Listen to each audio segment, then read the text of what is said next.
So first of all, I need to finish up something from the last lecture that I didn't get around to.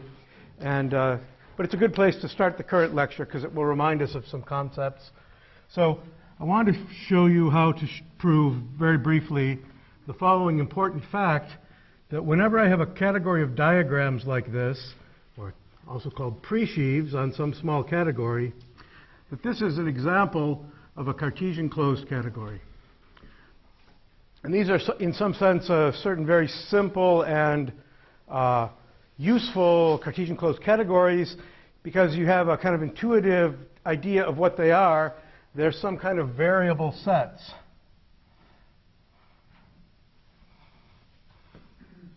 Right? They're sets that vary in a parameter coming from the index category. So it was a homework problem to show that these things have products. So if I take two such variable sets or diagrams, that I can make the product, and I think I told you how to do it. I said for every object X in the category C, let the product simply be the product of the values of these two functors. So we're going to make the products pointwise. This is pointwise.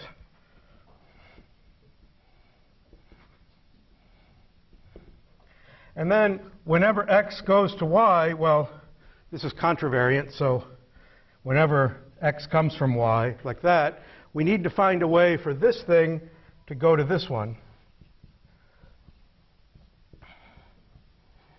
And how should we do it? Well, the value over here we've already decided is going to be this.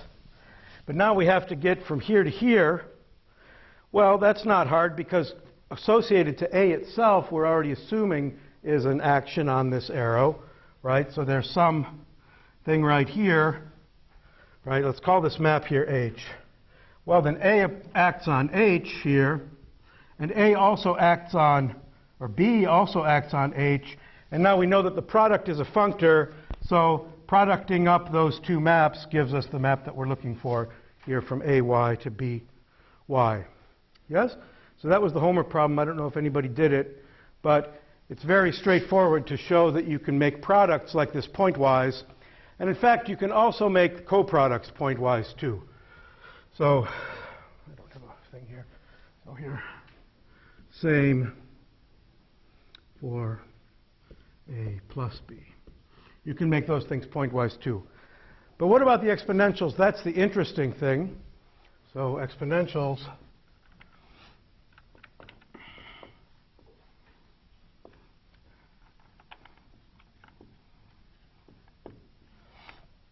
What are we going to do about B to the A at X? Well, the first thing you might think of trying is just to make that pointwise too. That certainly is the first thing to at least try and see if it works, right? So let's take that set where the values here are in sets. So for two sets, you can always make the function set, the set of all functions from one to another, right? And now here's, again, Y coming to X. Well, let's see here. We have B, we have A. Where's the? So we need to get to B to the A at Y, which we're wondering maybe could be defined like this. So we need to get a map. Sorry. We need to get a map like this, right? That's what we need. So we've got B X to BY by assumption. We've got AX to AY by assumption. But of course, there's a problem here because this is in a covariant position and this is in a contravariant position, right? So from these two maps, what can we put together? Well, we get BX AX, and then here's B, let's say X AY, BY, AX, BY, Y. So from this map here, we can just compose with this map we get a covariant action like this, right? This is a to the x is fixed up in the exponent there. And similarly here, a to the y is fixed up in the exponent, so we've certainly got a map like that. But from this map going from ax to ay, all we can do is precompose, and we get a map going this way with the by x fixed, and with the by same thing. But remember, we're trying to get this, so we're stuck. Yeah? There's no obvious way of using the action on b and the action on a and putting them together to get an action on this exponent. So the result of this is that this does not work. Does not work. So the exponent, if it exists for two functors, is not going to be given pointwise. So now what do we do? Well, what to do? Well, you could guess, try to do some stuff, right? You could say, oh, well, if they're isomorphisms, then I could turn this one around somehow, and then they would be composable. Or you could take embedding retraction pairs, and then you could take on the one hand the embedding and the other hand the retraction, and so on. So there are lots of different techniques you could use. However, it's better to approach it in a principled way and try to see what it has to be, right? And then see if that works. That's kind of the machine of category theory gives you a way of testing what things ought to be and then deducing what they are going to be if they exist.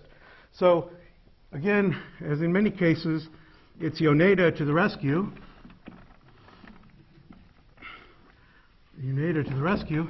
So let's do it like this. We want to have, we're looking for a functor b to the a, and we're trying to say, what the heck is it? Well, Yoneda tells us what it ought to be. If it exists, we know that it's got to be this. Right? Everybody remember the Yoneda lemma? Yoneda said that for any presheaf f, f of x is hom of the representable into f. That was the Yoneda lemma. Put it on a t-shirt. So let's use it. If this is going to be an exponential, then that's going to be isomorphic to hom yx cross a b. Right? If it exists, it's going to be that. So let's see if that works. Does this give us a contravariant functor of x? Contravariant variant in. So the proposal is we're going to take this as the definition right there. I mean, that's a set, right? This is a set of all natural transformations theta from yx cross a into b. That's our proposal for the value of this exponential functor at x. Yeah. Is it a contravariant functor of x? Well, let's see. We have, let's suppose that y goes to x. Well, we know the Yoneda embedding then is a functor, so that gives us this. Now we can cross that thing with a, because that's a functor, so that gives us this, yx cross a. And now we're homming out of this thing in this expression, right? So that gives us hom yx cross ab. This is a contravariant functor in the left-hand argument, so that gives us this, hom y cross a. So yes, good. It's a contravariant functor of x. If y goes to x, this thing goes to that thing. So we're done. And now you check, and now defining this to be the exponential, you go back through and check that this holds. I mean, this is the calculation which tells you that it's an exponential. So now what if you look at this thing and you say, oh, that's nasty, I don't like that. Tough luck. I mean, that's what it is. We just computed what it's got to be, and that's it. So the thing to do is just to get used to it, right? Start working with it, get a feeling for it, see what it means in some special cases and so on. But we know that if there is an exponential, this has got to be it. Does it mean there is another way to express it Absolutely, sure. I mean, this is an expression and it works. And now you can start calculating with that expression and find other ways to describe it that you like better and so on. But any other way that you come up with will be isomorphic to this one. So this at least proves that there is one, and this is a particular expression of it. Is there another one you like better? Depends on the special case. For the case where C is a poset, there's a very simple description of what this thing means, and it was one of your exercises. It was the last exercise. It's a kind of restriction operation. And yeah, I like that one a lot better. It's easier to work with. Okay, so that's our proof that variable sets is a Cartesian closed category. And in fact, there's a corollary now, because we know that, oh wait, there's one thing I didn't do. Oh, let's, first of all, we'll say the Awodey embedding itself from C into sets to the C up. Now that we know that this thing is Cartesian closed, let's suppose that this one is also Cartesian closed. We can show now that that preserves Cartesian closed structure. In fact, any Cartesian closed structure that this thing has, even if it only has partial exponentials or only products for some objects, they get preserved going up to here. So let's check that. So products, if we want to make Awodey of A cross B, what is that? That's Hom blank A cross B. Well, we already checked that you can pull a product out on the right of a Hom set, right? A cross Hom B. So that's Awodey of A cross Awodey of B. Because we know that these are taken pointwise, we just checked that the product of two functors is just the pointwise product of the values. So that's what we've got here. So that's good. And now what about exponentials? What is Awodey of B to the A? Well, it's Hom B to the A. Let's give it an argument. So x. So we'll put the x in here. Right. I'll do it down here. X cross A, assuming that this really is an exponential in C. And now we use the Awodey lemma again. The Awodey lemma tells us that we can apply y right inside here and still get an isomorphism. YB. Because remember, this embedding establishes an isomorphism between these two Hom sets. So that's iso. And now by the first part that we just checked, this y distributes over x cross A. So that gives us Hom yx cross ya yb. But hey, look at that formula. That's this. That's this formula for the case that this thing is ya and this is yb. So that is exactly y to the b, y to the a applied to x. So there we go. Okay, so now the Awodey embedding preserves Cartesian closed structure. It also gives us an isomorphism here between the Hom sets in here and the Hom sets in here. And now a consequence of that, remember we had our theorem on the completeness of the lambda calculus with respect to Cartesian closed categories, with respect to abstract models in Cartesian closed categories. Well, now we know that every Cartesian closed category embeds into one of this very special form, a Cartesian closed category of variable sets. Right? So this corollary says, in particular, given any Cartesian closed category, we can embed it as a Cartesian closed category into one of these special ones consisting just of variable sets. So in particular, if we're interested in completeness of the lambda calculus with respect to some particular class of models, we already proved it with respect to the very general class of all Cartesian closed categories.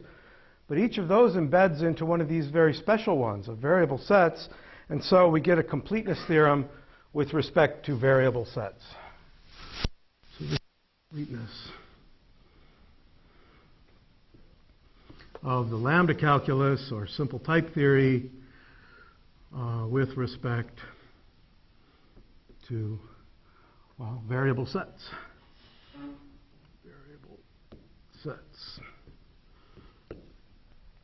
And the statement of the theorem is basically the one that I wrote down before, right? It says, given any, I'll just do it briefly here, given any terms in the lambda calculus, any lambda theory with basic types, basic terms, and equations, basic equations, any lambda theory, and any terms, let's say S and T, of any type X in that theory, if the theory proves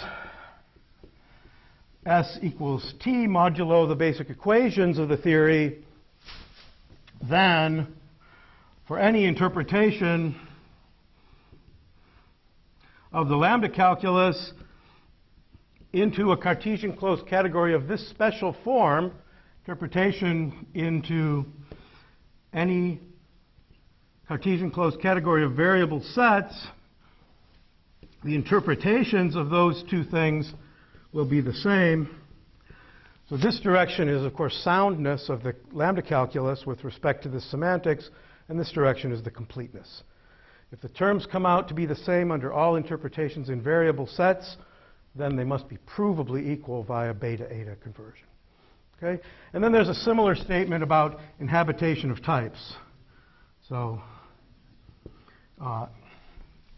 there's a term T of some type X if and only if in every model there's a term, there's a closed term T of type X, there's an arrow from the terminal object into the interpretation of X. So that's provability in terms of, so it's provability in terms of inhabitation, and it's provability in terms of the convertibility of the terms. It's completeness in terms of convertibility of the terms. And this follows now, so by variable sets I of course mean things of this special form. And that follows from this embedding theorem that we just proved. And in fact, there's an even stronger version here. I'll write it with capital letters. And the stronger version was actually proved only recently by me. And there's a paper by me and a student named Florian Rabe, which was in the recent, I think it's, I don't remember you'll see the reference if you just Google it. And this is a Kripke completeness. Kripke completeness. And this says same thing with respect to categories of the form sets to the P, where P is a poset. And that's a stronger, even stronger condition, or even smaller class of models, which agrees with conventional Kripke semantics, where you have, think of the poset as the poset of possible worlds in a Kripke frame. The ordering on the worlds is just the accessibility ordering, and then there's a very neat description of what it means to be a model of the lambda calculus in such a setting. That gives you a Kripke model of the lambda calculus. The types are just domains varying over the possible worlds. The products are pointwise. The exponentials are the thing that you asked about that I mentioned before. They're very nice restriction operations. And that's a complete semantics for the lambda calculus. Okay, so that completes the last lecture. Let's go on to the next lecture. Yeah, sure. It's a good time for question, yeah. Could you say a little bit more about this variable sets intuition? Oh, sure, yeah. Happy to. Let's look at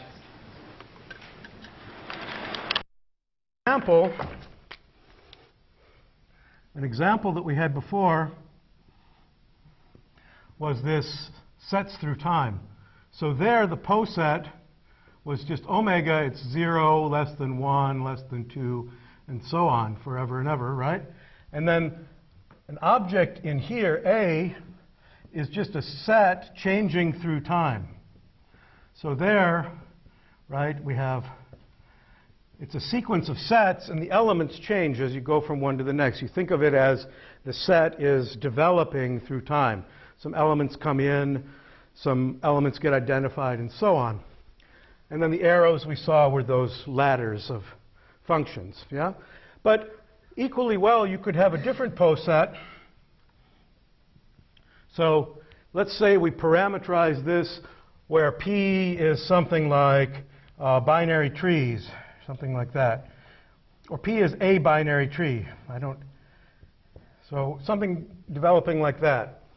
Well, then what is a functor on that going to be? Well, it's going to be a system of sets with some branching like this corresponding to this branching of the trees.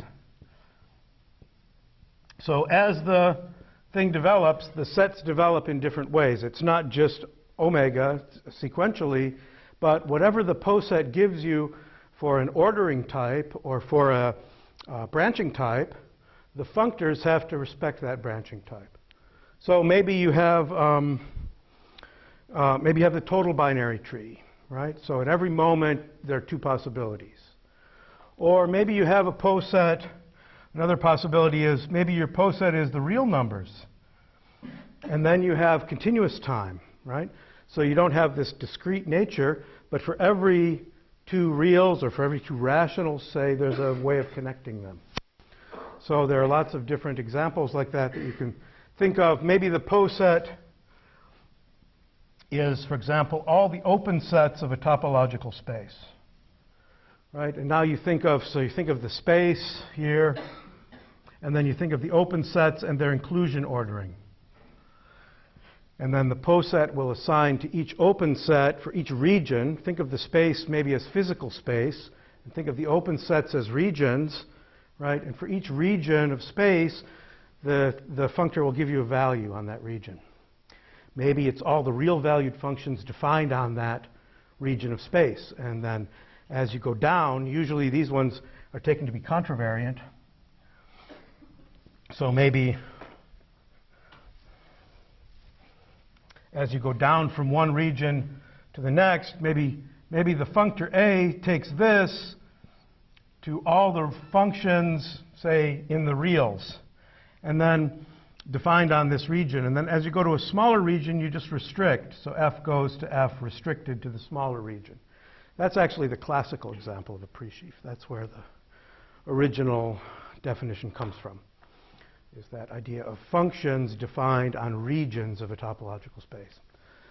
But the idea is the same in all cases. It's a set which varies in a parameter.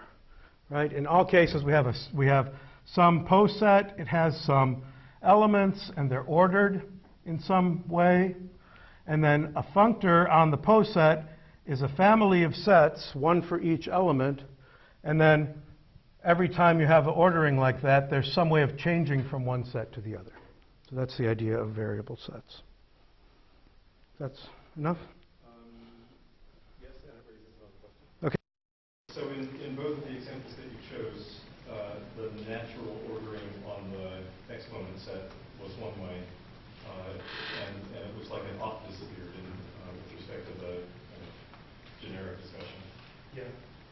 It doesn't matter. I mean, it's perfect. It's purely a convention whether you order things one way or the other. Right? So I could have said order the numbers going the other way and then put op up here, something like that. This one became an op because it's a restriction operation. Right? So that's just conventional. I mean, every category has an op, and the op of a category, when you opt it, you get the category back out. So, is there another question? Okay, so what I'd like to do now is, that's finished. Now I'll go on to another lecture, a whole new lecture, okay? So now lecture 4, for which I have less time than I'd like, but it's worth at least getting started, is on adjoints, adjoint functors. And really, this is the most important of my 4 lectures, because adjointness if you take away anything from these 4 lectures, I would like you to take away the idea that adjointness is a fundamental, foundational concept of the greatest importance, which has been completely invisible and unrecognized until the advent of category theory. You need to have category theory in order to recognize the concept of adjointness and then develop its basic properties. So that's admittedly somewhat provocative. I mean, most people involved in foundations or logic would say something like, oh, maybe the notion of a type, or if you're a set theorist, the notion of element, or I don't know what, the notion of a function or something. But I'm going to say no, adjointness is maybe the unifying, I could be even more provocative, I could say it's the most important unifying concept in foundations of mathematics. Okay, so that's a big claim, so let's see how far we get with that. Let me just give you a couple of logical examples, which I hope to be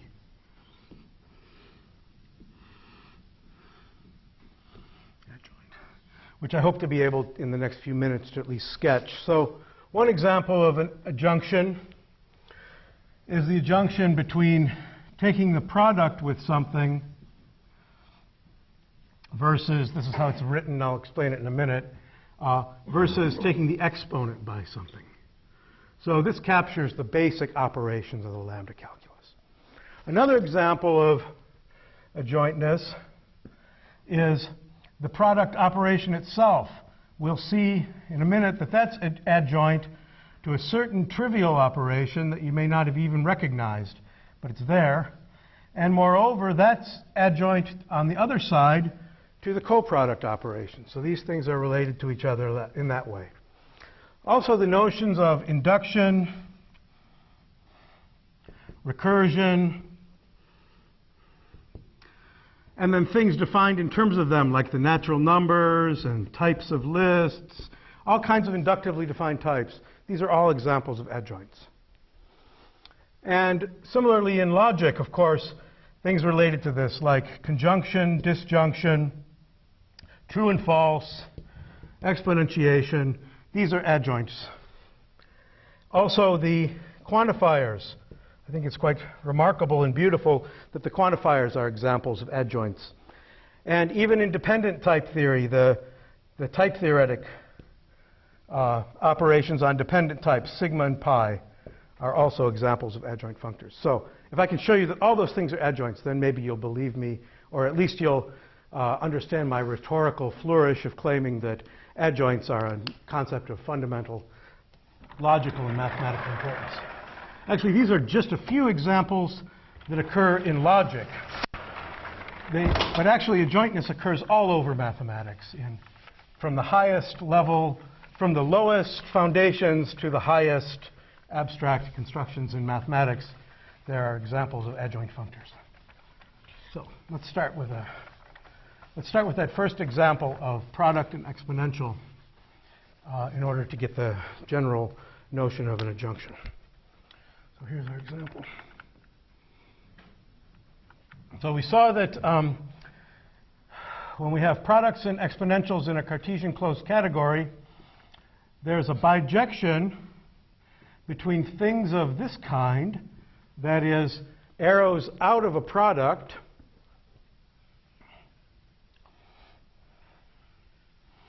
and things of this kind, oops, sorry. So y. So here, fix A in some Cartesian closed category C. There's a bijection between things of that kind and things of this kind. Right? And that's the fundamental operation of currying or evaluation, which mediates that bijection. Given something like this, you get one like this. Given something like this, you get one like that. And moreover, if you compose those operations, you get the identity back out. Okay, so what we have here is, on the left, we have a functor, And we've checked that that's a functor, right? F of x, namely it's x crossed with a. We know that that's a functor. On the right, we also know that this is a functor. Call it g of y, and it's y to the power of a. And we have an isomorphism between maps out of F and maps into G. And moreover, we know that this isomorphism, so we have an isomorphism between, but moreover, the isomorphism, as we said before, doesn't really depend on x and y specifically, right? It's parametric in x and y, or it's polymorphic in x and y.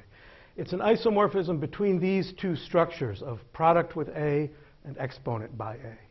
And we learned last time how to say that. It's natural in x and y. It's an isomorphism, and it's natural in both arguments, x and y. Well, that's the definition of an adjunction, exactly there. So the definition is this. An adjunction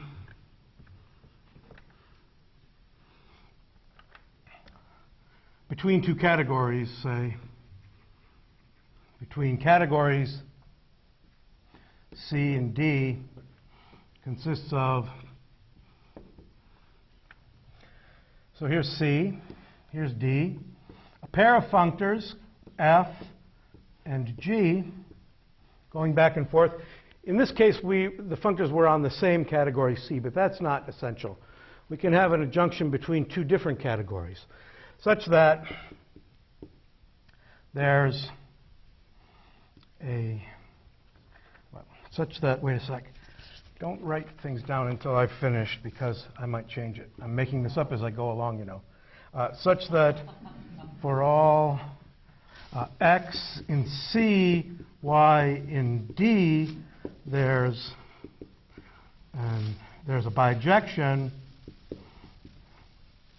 well, of exactly this form. F of x into y corresponds bijectively to x into g of y. And moreover, it's a bijection, it's natural in x and y. Good. So that's the definition of an adjunction. Just by way of terminology, is this pen running out now? Or terminology. So in this case, I'm going to say F, and I'm going to write a backwards turnstile G, just because that's the convention. And we call this one the left adjoint for obvious reasons, left adjoint. And this one is called the right adjoint. And so we already had one example. That is, we showed, well, number one over there, right? We showed that the operation, the functor cross with A, is left adjoint to the functor taken exponent by A. So that's our first example. Right? Everybody good? That's exactly this example. Let's do another one. Remember, in the case of products, we said x into A and x into B gives us a map x into A cross B. Going back and forth, right? We said that's the universal mapping property that characterizes products, that defines products. But let's look at what's going on up here. What is that? X into A together with X into B. Really, we can put that together as a single map of the form X, comma, X goes into A, comma, B. That's a map in the category C cross C. So what's above the line here is exactly a map in C cross C, whatever our category C is, right? And this is an object of a special kind. Let me call it delta of X. So down below here is C. So what is delta of x? What do I mean by that? Well, let's do it this way. I have a functor. Here, I'll just write it right here. C cross C. I have a functor delta going up into C cross C. It takes an object x and it just pairs it with itself. It's a very trivial kind of operation there, right? Remember, the objects in here are pairs of objects. Right? Here I take a single object, I bring it up here, and I take just the object paired with itself. And that's exactly what's going on here on the left, is such a delta. And now I'm saying, map that into anything. That's what's happening on the top of the line. That will correspond exactly here to the product of A and B. So on the top of the line, I have something like this. And on the bottom of the line, I have x mapping into A cross B. So that's exactly saying that this operation delta is left adjoint to the product operation. Good? Everybody see it? Yep. Could you unpack what it means to put that bijectionally in the definition of adjunction to the actual x and y? Let's do it later together, okay? If you work it out, you'll get it. It's just time consuming, and I don't have the time to do it, okay? What is the functor g here? Here, Yeah. the product functor. It takes two objects, A and B, and it takes them to their product. Is it good? The left adjoint is delta. The right adjoint is the product. You know what? There's another adjoint over here, a left adjoint to delta. Should we see what it is? How would it look? It would go like this. Anybody guess? Oh, I'm sorry, I already gave it away.